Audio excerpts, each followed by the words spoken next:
acho que eu vou começar me apresentando, né, para quem ainda não me conhece. O meu nome é Juliana Schmitz.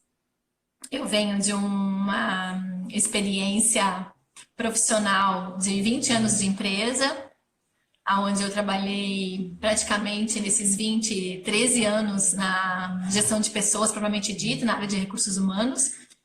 E depois continuei, né, liderando pessoas e com pessoas, mas na área comercial, consultoria, de vendas, e até, né, que eu estava, então, num momento bem importante da minha vida profissional, no sentido do que eu achava, né, que era o que eu queria.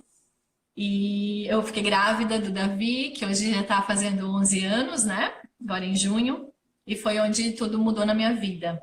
Eu tive a oportunidade de viver uma grande crise, né, e acho que isso me torna, assim, bem corajosa para falar desse assunto. É uma oportunidade de viver uma crise interna, não era uma crise externa, de uma mudança muito grande, né, que eu precisava fazer na minha vida. E eu descobri que toda a depressão pós-parto e o pânico, né, que eu senti no pós-parto foi pela resistência, né, que eu estava tendo em mudar. E nós vamos falar sobre isso hoje. Desde lá, então, né, passando por um processo profundo de autoconhecimento, eu, com o meu próprio processo, com as descobertas que eu precisei fazer de todos os meus medos, das estruturas de medo e de crenças que eu tinha, eu acabei gostando tanto, né, dessa área que me tornei coach no primeiro momento, né, fazendo as escolas de coach, programação neurolinguística, e depois eu fui me aprofundando nas terapias sistêmicas, né? Eu não sou psicóloga, então eu fui fazendo os cursos de psicologia sistêmica que permitiam não psicólogos, né, como a área de psicologia relacional sistêmica, constelação familiar. E hoje eu estudo, né, bastante também, né, junto com essas abordagens, a comunicação não violenta, que me ajudou muito a conhecer as necessidades que não estavam sendo atendidas, né, no meu processo. E também o patchwork, que não é patchwork, é pathwork, né, que é caminho, que é uma junção de psicologia com espiritualidade. Então, assim, hoje, nesse momento da minha vida, eu me divirto, né, estudando. Diversão é uma forma bem sarcástica, né, usando uma brincadeira para dizer como os processos são profundos e difíceis para mim também, enquanto estudante e enquanto cliente de terapia, né. Eu digo que eu conheço, né, eu me conheço através de uma abordagem psicoespiritual, né. Muito bem.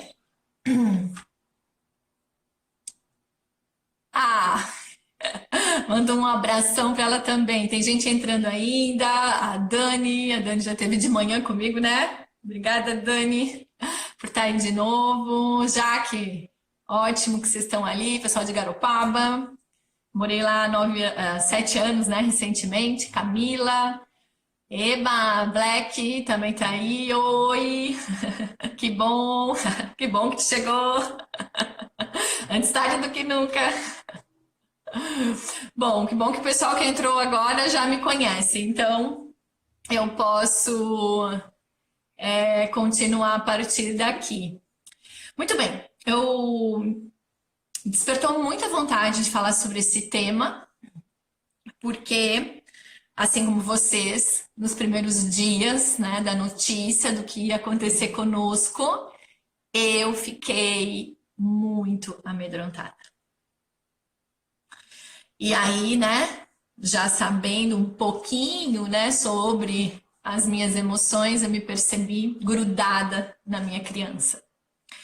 E fui lá, né, na minha criança, na minha adolescente, até mesmo, né, na minha menina que foi crescendo ao longo do tempo, descobri por que eu estava com tanto medo. E aí, rapidamente, né, como é bom quando a gente se trabalha, eu fiquei muito grata por esse assunto já ser um assunto assim um pouquinho conhecido, Porque o Davi nasceu em 2009, no auge da gripe A, ele nasceu no dia 23 de junho. Eu fui afastada do trabalho no dia 14 de maio, de supetão, assim, recebi um recado do advogado dizendo todas as pessoas precisam, todas as grávidas precisam ir para casa, porque existe um grande risco das crianças que nascerem prematuras, ou que estejam em má formação, ou qualquer coisa desse tipo, né? Ou as mães que estejam com problemas de saúde na gestação, que possa surgir algum de elas virem a contrair e terem problemas. Então, as grávidas, quem é da minha época ou esteve, né, em empresas nesse período, sabe do que eu estou falando. E eu fui, então, para casa, ainda faltando 2 meses, né, para eu ter o Davi, e fiquei isolada. E nesse isolamento a minha depressão começou, porque realmente, assim, meu ex-marido é aviador, viajava, minha família, eu morava em Florianópolis, minha família não estava morando lá, não mora lá, e eu vivi, então, esse isolamento, né, essa coisa de ficar fora, né, do contato. E não era assim como é hoje, né, tantas mídias, eu acho que na época era Orkut e a gente tinha, acho que o WhatsApp já. Mas o que me chamou a atenção? Quando, né, nós fomos avisados, né, agora nessa epidemia, que as crianças não teriam aula, que nós teríamos que ficar isolados, a única sensação que eu tive, assim, né, que me apavorou foi: vou pegar o Davi da escola e vou trazer ele para casa. Por quê? Porque eu comecei a reviver a mesma experiência da gripe A. Ou seja, naquela época eu estava isolada com o Davi na minha barriga. Depois que ele nasceu no dia 23 de junho, nós ficamos mais 2 meses isolados. Ele foi atendido sempre em casa, porque estava no auge da gripe A. A gente também não sabia o que podia acontecer. As crianças não podiam ir para o hospital, a não ser que tivessem, né, doentes. E isso me fez ter que levar exame de pezinho, tudo para casa, para poder cuidar dele em casa. Ele tinha icterícia e isso fazia com que ele precisasse de banho de luz.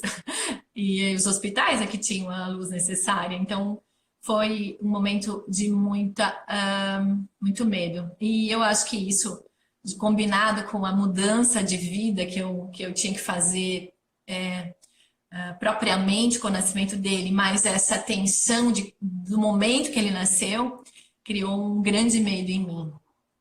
E eu trabalhei muito isso em terapia, foi o que me levou a ser terapeuta. Então, na terça-feira passada, quando eu fui lá buscar o Davi de meio-dia para trazer para casa, eu cheguei em casa e falei: agora está tudo certo, eu já sei passar por isso, eu já estou com o meu filho, ele está aqui seguro, nós não temos, nós estamos doentes, a gripe está lá fora, mas nós estamos aqui protegidos. Então, primeiro veio uma gratidão. Eu já conheço um pouco esse lugar.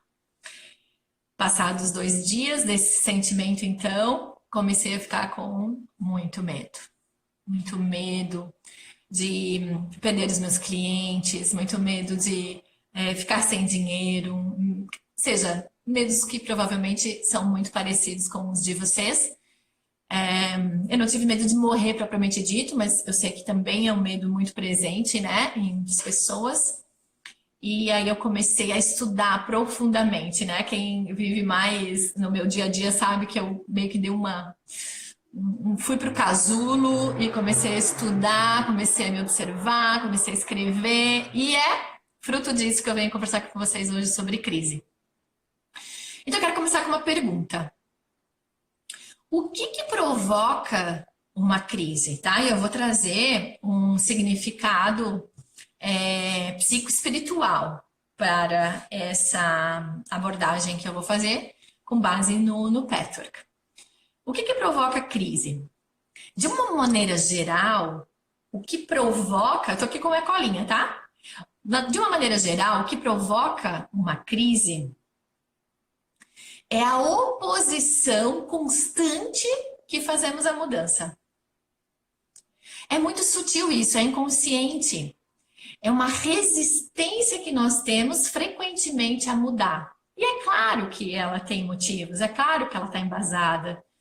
Não estou dizendo que isso uma escolha necessariamente, que a gente faz isso porque a gente quer. Muito pelo contrário. Mas, de fato, o que quebra, né,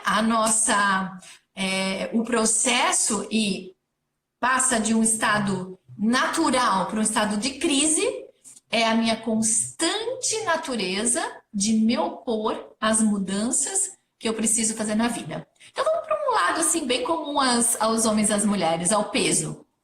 Eu não cuido da minha saúde, eu não cuido da minha saúde, eu não cuido da minha saúde, eu não cuido da minha saúde, ou seja, eu resisto a fazer mudanças necessárias, sejam elas emocionais, psíquicas e de hábitos.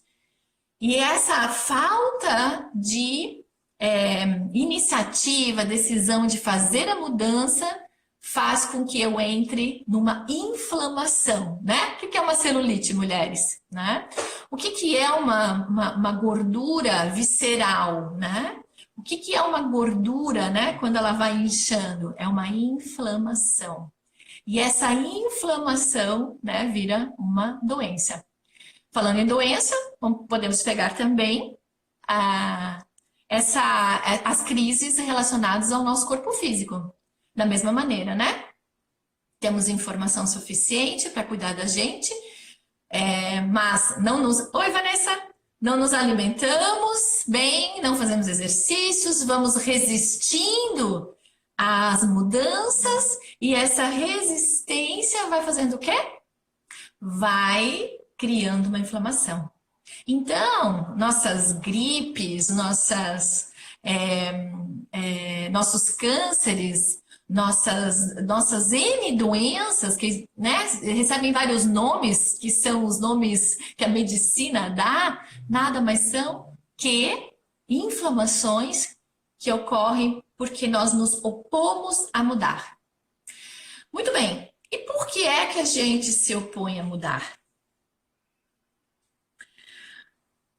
A gente se opõe a mudar porque a nossa natureza é ter medo da mudança, né? Isso todo mundo já sabe, né? Mas eu vou trazer aqui, então, algumas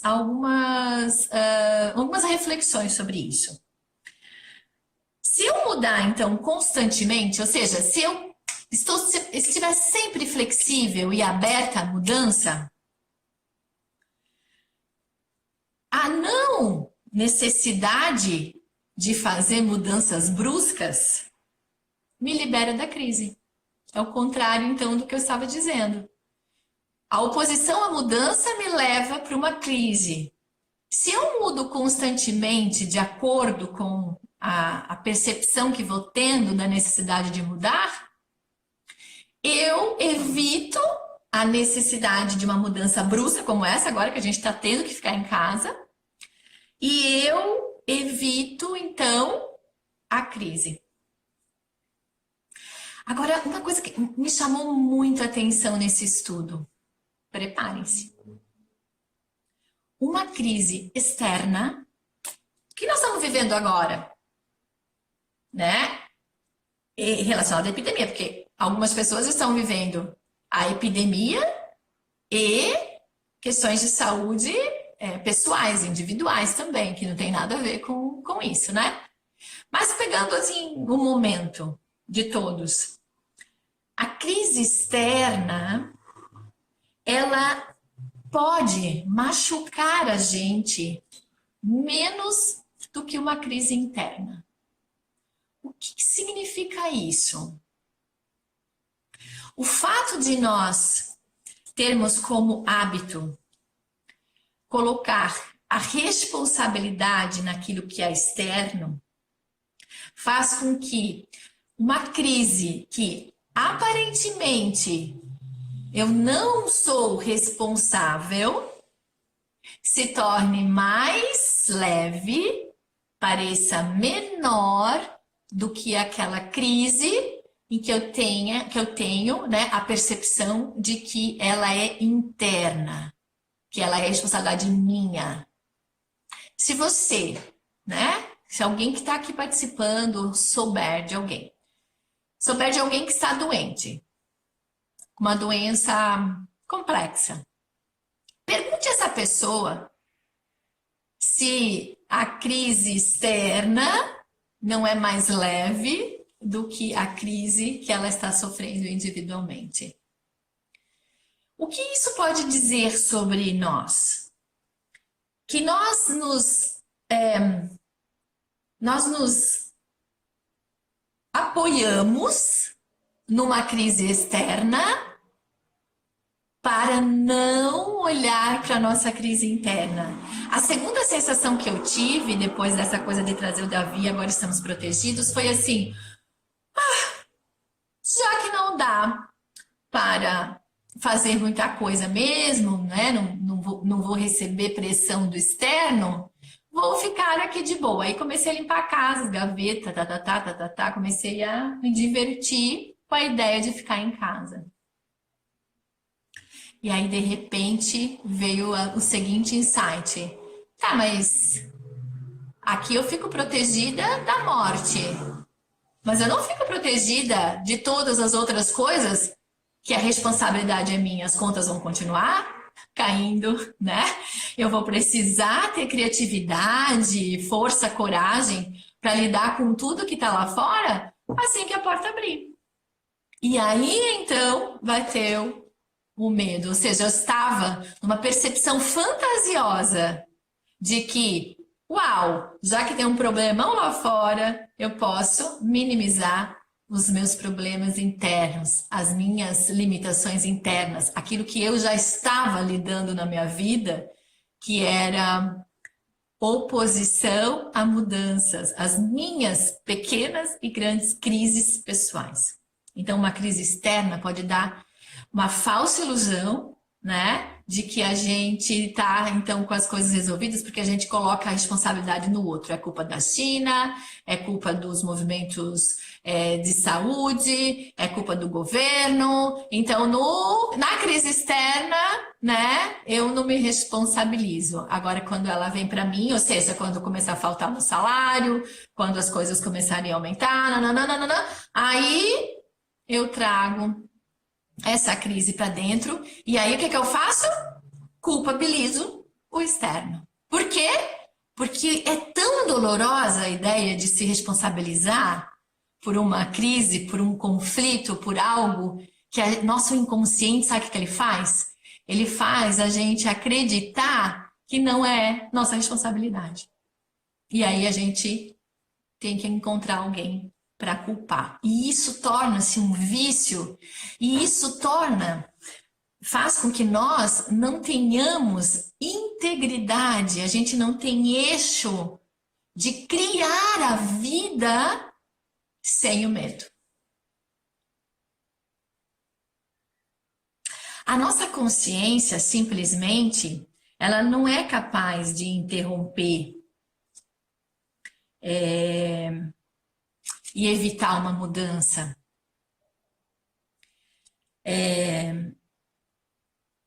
Aliás, a nossa consciência é incapaz de interromper.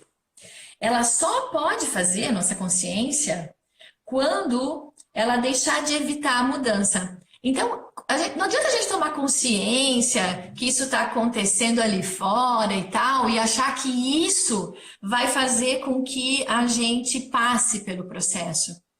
A gente só vai passar literalmente pelo processo quando a gente se conscientizar que nós precisamos mudar. E sabe o que é o meu medo? O meu medo de ontem, o meu medo mais atual antes do hoje é assim: e se não der tempo suficiente para a gente refletir e fazer as mudanças que a gente precisa fazer? E se for só na teoria, esses insights que nós estamos tendo, porque nós estamos ficando dentro de casa, porque nós estamos recebendo, né, as informações. E se não for suficiente para nós mudarmos na prática, porque a teoria é muito diferente da prática. A prática da mudança, ela é uma resistência nossa, porque a gente acha que a gente vai morrer. Tem uma pergunta aqui, mas esse medo tem sempre ou foi devido à crise? Ótimo. Então, vou entrar agora nessa questão do medo. E aí eu vou trazer o significado espiritual da crise, que é justamente agora a gente vai entrar nessa questão do medo.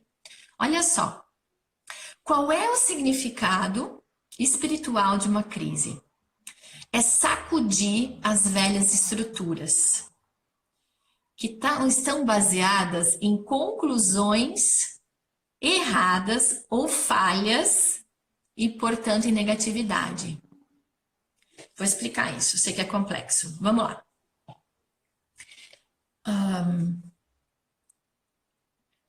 Esse medo não é de agora. Por exemplo, eu senti vários medos já desde que esse movimento aconteceu.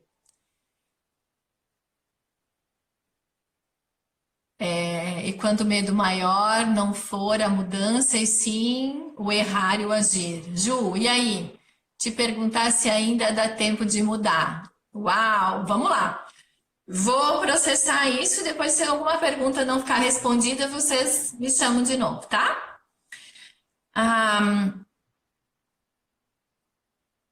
Nós trazemos da nossa infância, né, distorções de interpretação. Então, lá, quando nós somos crianças, nós não temos discernimento, nós não temos capacidade cognitiva para discernir as coisas. Então, as emoções são sentidas e as emoções criam as nossas verdades. Elas criam as nossas imagens. Muitas imagens que nós temos na infância, elas não são imagens reais do que aconteceu. Elas são interpretações nossas. Eu vou dar um exemplo. Quando eu era criança, eu era provavelmente muito expressiva, tanto verbalmente, fisicamente, gostava de cantar, gostava de dançar, gostava, enfim, né? Eu ainda gosto hoje, mas acho que eu era mais livre. E à medida que eu fui assim crescendo, 5, 6 anos, a minha mãe dizia assim, olha a dualidade, ó. A minha mãe dizia assim, tá tudo certo, minha filha, pode ser assim, exatamente como tu és. Você pode ser assim. Enquanto o meu pai dizia, minha filha, cuidado com os excessos, assim não. Saia tem que ser dois dedos acima do joelho, não pode se comportar dessa maneira, essa cor de batom não, senta assim, não te expressa tanto, fala desse jeito, tarará, tarará, tarará. Meu pai era diretor do meu colégio durante 9 anos. O que eu entendi? Eu não entendi. Eu fiquei com uma confusão. Eu não entendi se o jeito que eu era espontânea era certo ou errado. Na concepção da minha mãe, eu entendi que era certo. E na concepção do meu pai, eu entendi que era errado. E aí eu criei uma imagem de é certo ou errado? Eu não sei. E eu gravei essa imagem. Eu tirei uma fotografia. A gente faz fotos ou filmes da nossa infância, são as imagens que a gente grava.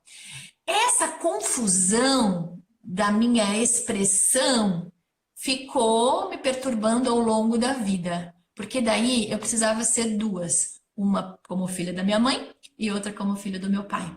E eu fiquei confusa. Quem sou eu? Essa é uma imagem que eu criei da minha infância e que me causa medos de não estar sendo quem eu realmente quero ser. E se eu sou quem realmente eu quero ser espontaneamente, se está certo ou errado, e se as pessoas vão aceitar ou se as pessoas vão aprovar. É claro que eu já trabalhei bastante isso, aos poucos eu estou me libertando, mas eu estou trazendo um aspecto bem prático só para vocês entenderem como que as imagens se constituem na nossa vida. Então, olha só.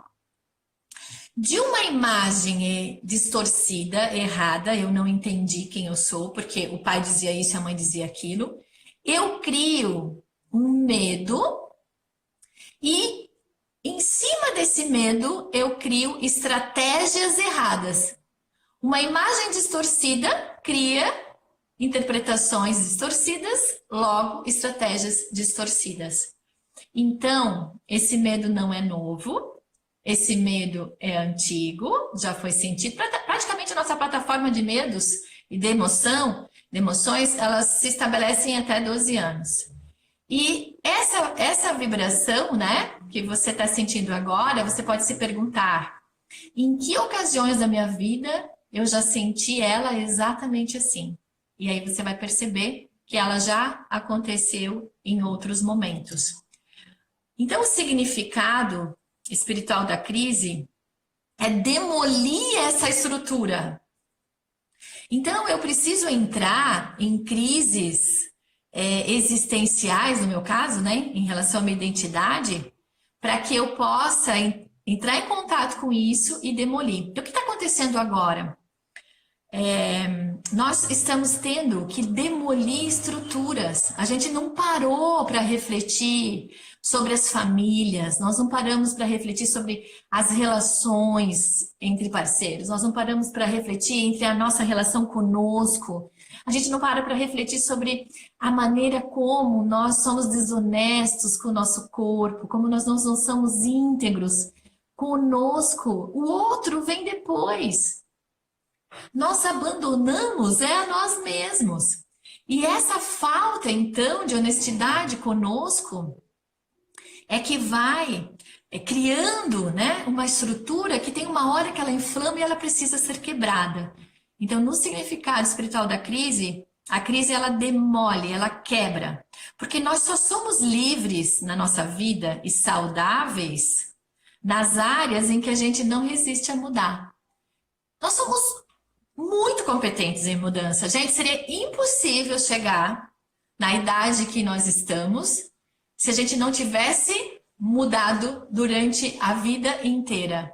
Então, não são todas as nossas partes que têm oposição à mudança, mas aquelas áreas da nossa vida aonde nós nos opomos a mudar, nessa área em algum momento vai acontecer uma crise. Um casamento que vive em conflito, vive em conflito, vive em conflito. Fui casada há 16 anos.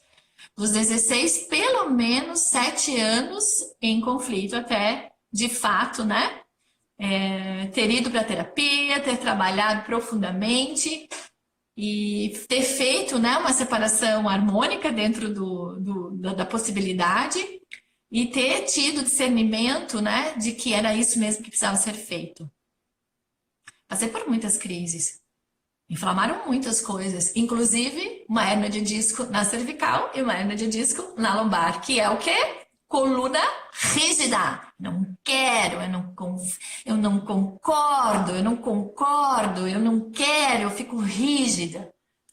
Rigidez, travanca, e aí eu não tenho a flexibilidade que eu preciso para fazer as mudanças. Eu me oponho e aí dói.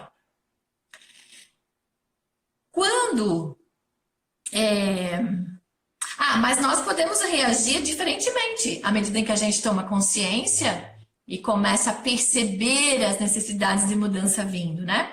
Quando a nossa base, né, foi construída em premissas falsas, como eu falei antes, né? Em imagens que ficaram registradas de maneira errada,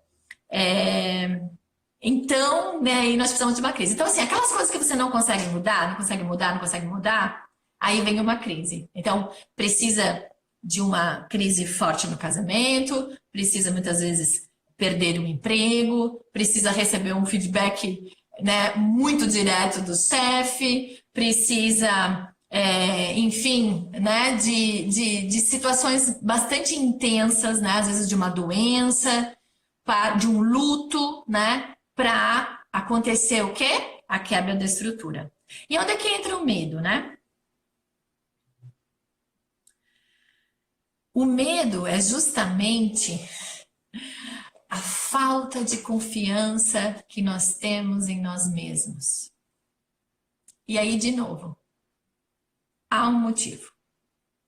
E o motivo é uma imagem distorcida. Nós temos medo porque nós não confiamos, nós temos medo do... Olha só, eu vou falar uma coisa aqui que Eu não preciso estar certa. É a percepção que estou tendo agora. Amanhã ela pode mudar, né? Tá tendo uma imagem rolando ali que é o coronavírus, assim, o vírus. E acho que é um homenzinho ou uma criança, não me lembro. Ele tá fugindo do coronavírus, né? E olhando um monstro. E esse monstro tá escrito economia. A hora que eu vi aquilo, já pegou no meu estômago. Por quê? Olha só. Essa é a nossa base de movimento pelo medo. A gente não consegue sustentar uma atitude de preservação da vida e já cria um medo para não continuar sustentando e preservando a vida. Eu não estou dizendo que é certo ou errado. Aliás, eu não tenho realmente uma opinião formada sobre isso, porque, enfim, são tantos motivos pela qual isso tudo pode ter começado. Mas espiritualmente falando e psiquicamente falando, é mudar, é um movimento através do medo. É como se nós tivéssemos já concretizando ali na frente, no futuro, há uma realidade de crise econômica, como nós já vimos acontecer há muito tempo. Ou seja, nós já estamos cocriando a realidade porque nós estamos com medo. Nós colocamos os desafios que podemos ter em usar a nossa potência, a nossa criatividade, a nossa capacidade de fazer mudanças num monstro enorme e escrito economia. Isso é uma prisão atrás da outra. Isso é precisarmos e querermos ficar numa crise que se repete todo o tempo. Então, nós estamos saindo, não é saindo da concepção de que será que precisa ficar isolado mesmo. Nós já estamos saindo da nossa reflexão com relação às nossas emoções, com relação às nossas famílias, com relação a se a vida precisa continuar assim, se é de verdade que eu preciso trabalhar dentro de uma empresa, se essa empresa não pode realmente, né, começar a fazer uma distribuição de trabalho em casa. Ou seja, nós estamos nos distraindo de olhar para as mudanças que a gente pode fazer, porque já estamos entrando no jogo político, porque já estamos entrando no jogo do medo da economia, concebendo o quê? Que nós não temos capacidade nenhuma de fazer diferente, porque nós não acreditamos em nós. E em que parte de nós não acreditamos? Nós não acreditamos no nosso ser espiritual, que já é confiança, que já é segurança, que já é garantia. E por que nós não confiamos? Entrando na questão do medo. Porque nós temos uma concepção errada de quem nós somos. Vocês não precisam acreditar nisso. Eu acredito plenamente. Eu acredito que nós somos seres espirituais numa experiência humana. Se isso é verdade, e eu acredito nisso, então meio que eu sinto no meu corpo, nas minhas vísceras, na minha vida, de que isso é verdade, nesse lugar não tem medo. No espiritual é só amor, é só segurança, é só confiança. Então, a concepção errada que nós fizemos, onde está baseada o meio, é quando nós nos definimos seres incapazes, frágeis, fracos, impotentes, desqualificados para fazer as mudanças que a gente precisa. Então, nós estamos saindo de um medo de morrer, que ele é literal, ele é real, porque é um vírus que está matando, não a todos, mas está matando. para nós irmos para um medo que ainda é uma fantasia ilusória. E sabe por que que ele vai acontecer? Essa crise emocional, econômica vai acontecer? Porque a gente já acredita que vai acontecer. Então, qual é a chance que nós temos de fazer a mudança? E sabe por que que a gente acredita que a crise econômica vai acontecer? Olha a pegadinha. Vou até tomar água, porque eu fico nervosa. Sabe por que que a gente acredita que vai acontecer a crise econômica? Porque nós estamos resistindo a mudar. Porque se acontecer crise econômica, nada muda. Porque isso a gente já conhece.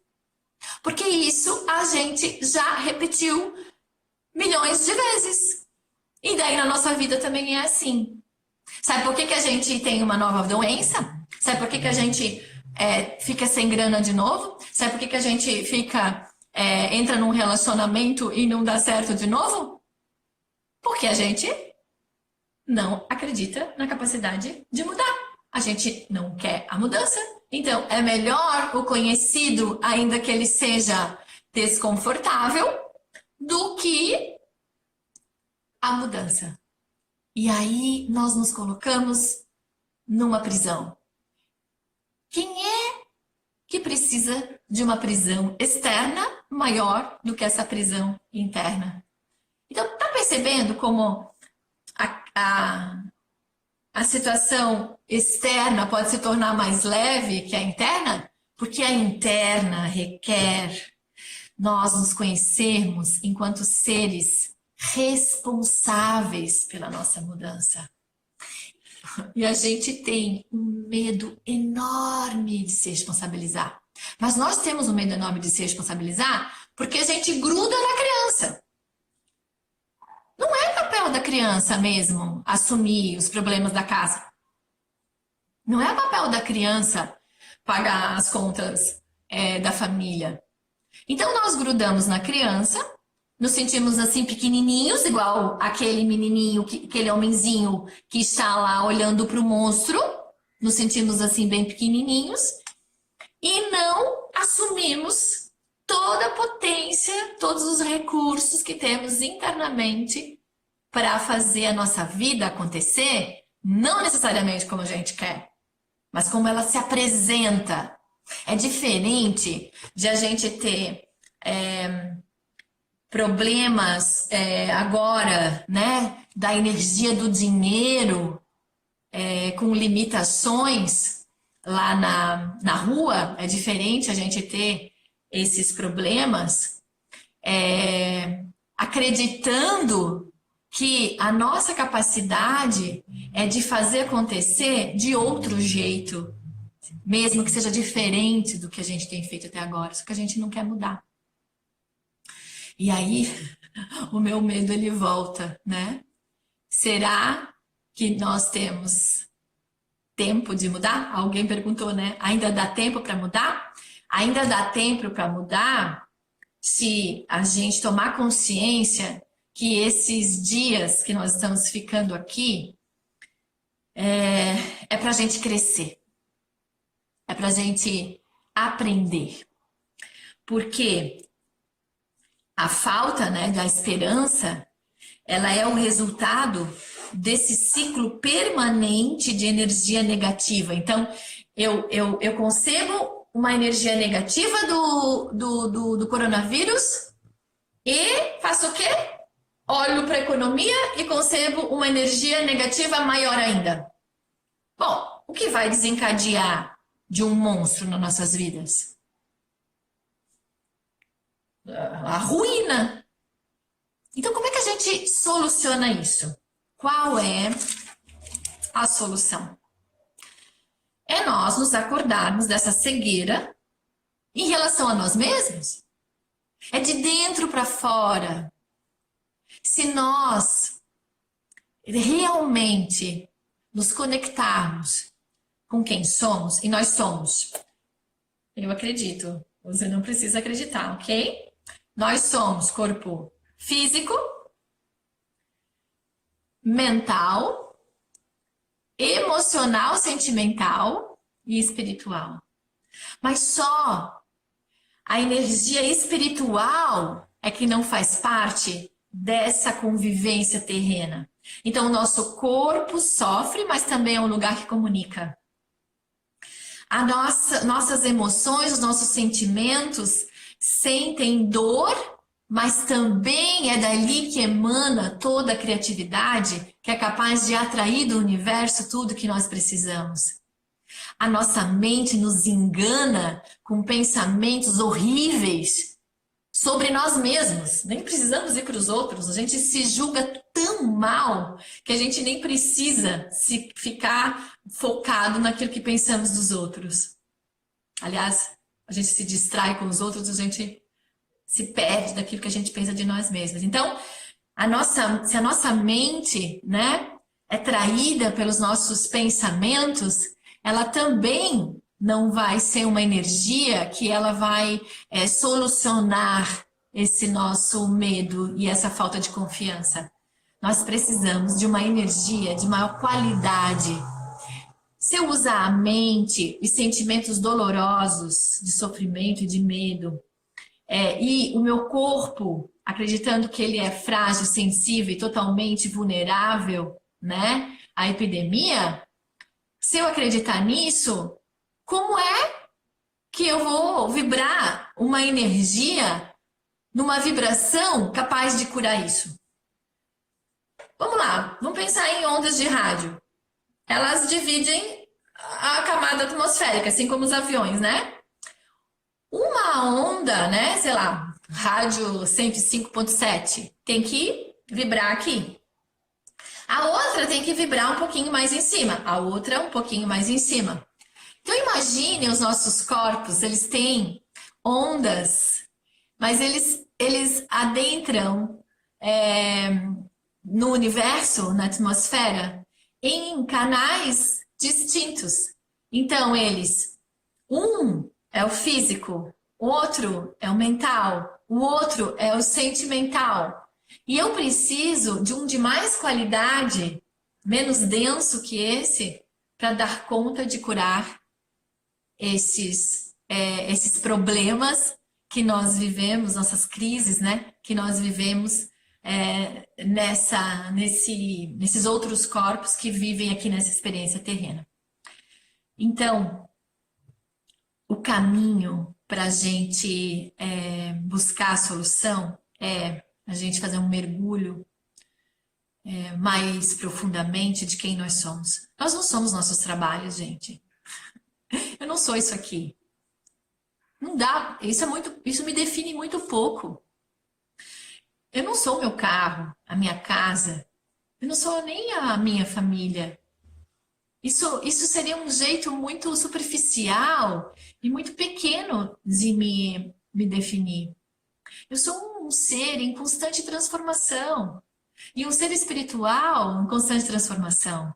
Que usa a mente, sim, para visualizar os sentimentos de confiança capazes de serem emanados dentro de mim quando isso se conecta com o divino que está dentro de mim, se conecta com o divino que há em tudo que existe. Então nós precisamos mudar a imagem de quem somos, para que a gente possa, então, ficar desconectados do medo. E desconectados do medo, nós não temos nenhuma resistência. E podemos, então, fluir naquilo que a vida vai nos mostrar. Que a vida vai nos oferecer para a gente poder continuar a viver. E para isso a gente precisa meditar, a gente precisa orar, a gente precisa rezar, a gente precisa fazer oração, não importa como você chama isso. Nós precisamos meditar, sabe para quê? Para não sermos atropelados pela consciência de massa. Deixa eu dar uma olhadinha no horário, estamos quase lá, né? Não sermos atropelados pela consciência de massa, mas para sermos consciência de grupo. Qual é a diferença de consciência de massa e consciência de grupo? A consciência de massa, ela nos atropela, A gente fica vulnerável. É igual sei lá, uma comporta de hidrelétrica que se abre e leva tudo que tem pela frente. Mas tsunami, acho que é a melhor definição, metaforicamente, é isso. A consciência de massa é uma tsunami, ela varre, ela não nos respeita. Nós não nos respeitamos quando nos deixamos guiar pela consciência de massa. Mas a consciência de grupo, sim. Como é que é a consciência de grupo? É nós tomarmos consciência de que somos uma comunidade, de que somos um todo, que tem em si a potência de fazer a mudança. Então eu preciso confiar que o meu vizinho do lado vai dar conta. Eu preciso confiar que os meus irmãos, eles vão conseguir, que os meus pais vão conseguir, que o meu filho vai conseguir, que eu vou conseguir. Isso é uma consciência de grupo. Eu me informo sim, para não me abandonar na minha integridade física, para não me abandonar na minha integridade emocional, para não me abandonar na minha integridade mental. Eu me informo sim, porque nós não somos deuses, nós temos o divino em nós, mas nós não somos deuses, porque isso é papel do ego. O ego é negligente, porque ele não está interessado que a gente evolua, senão ele perde a sua função. Mas nós precisamos ser íntegros conosco. A gente pode sim, né, usar da honestidade conosco, da integridade conosco, para que a gente não se distraia do que é esse movimento de massa que nos atropela e o que eu tenho dentro de mim que é capaz de potencializar a vida. A cegueira, então, né, em relação a nós mesmos, e essa consequente resistência em mudar, é que com frequência, então, fica trazendo a inflamação. E a solução é integridade. Integridade com o nosso físico, responsabilidade conosco e com todos, não só com os que a gente ama. Isso é uma fala muito pequena. A nossa consciência de grupo é uma responsabilidade com um grupo. Então, à medida que eu sou íntegra comigo e conheço aquilo que eu preciso, eu posso ser íntegro com o outro. E à medida que eu sou íntegro com o outro, isso expande para todos os outros com o qual eu convivo. Então, sim, nós precisamos acessar nosso corpo espiritual, que tem uma qualidade acima daquela que está provocando essa inflamação da crise. Muito bem, a gente está chegando ao fim dessa live. Espero que tenha contribuído um pouquinho para que vocês pudessem conhecer, né, essa estrutura que provoca as crises. E essa solução, ela não é simples, não é uma solução fácil. E nem deve ser, né? Porque a gente não está aqui nessa vida a passeio e nem para brincar. A gente está aqui para evoluir. E evoluir requer um nível de esforço, requer um nível de sacrifício, requer um nível de doação, né? De cada um de nós. Em breve eu vou fazer uma live que é uma sequência dessa, que vão ser perguntas sobre os medos. Então fiquem atentos, já na semana que vem, uma continuidade dessa live que vai se chamar O Paradigma do Medo, e é onde eu vou estar ajudando vocês com perguntas, vocês vão estar podendo também responder aqui, e a gente vai estar evoluindo aí no nosso processo de fato, né, sacudir essas velhas estruturas e deixar, né, que novas estruturas dentro de nós, aquelas onde a confiança ela reina, apareça, surge e permaneça mais tempo nas nossas vidas. Um grande beijo a todos, até breve. Tchau, tchau. Obrigada, obrigada, obrigada por todos vocês estarem aí. Gratidão. Muito obrigada. Eu vou salvar essa live agora no Stories. E aí convido vocês que gostaram para convidar, né, colegas e conhecidos na qual vocês acham que também pode ajudar, para que eles possam ver. Eu e minha equipe, que também está me assistindo, né? Vamos transformar essa live também num vídeo de YouTube, também para disponibilizar. Então, quem quiser receber, por favor, mande uma mensagem ou no WhatsApp, quem tem, ou no direct, e a gente vai se comunicando. Uma ótima noite e uma ótima reflexão e confiança. Ela está dentro de nós e não naquilo que está no externo. Um grande abraço.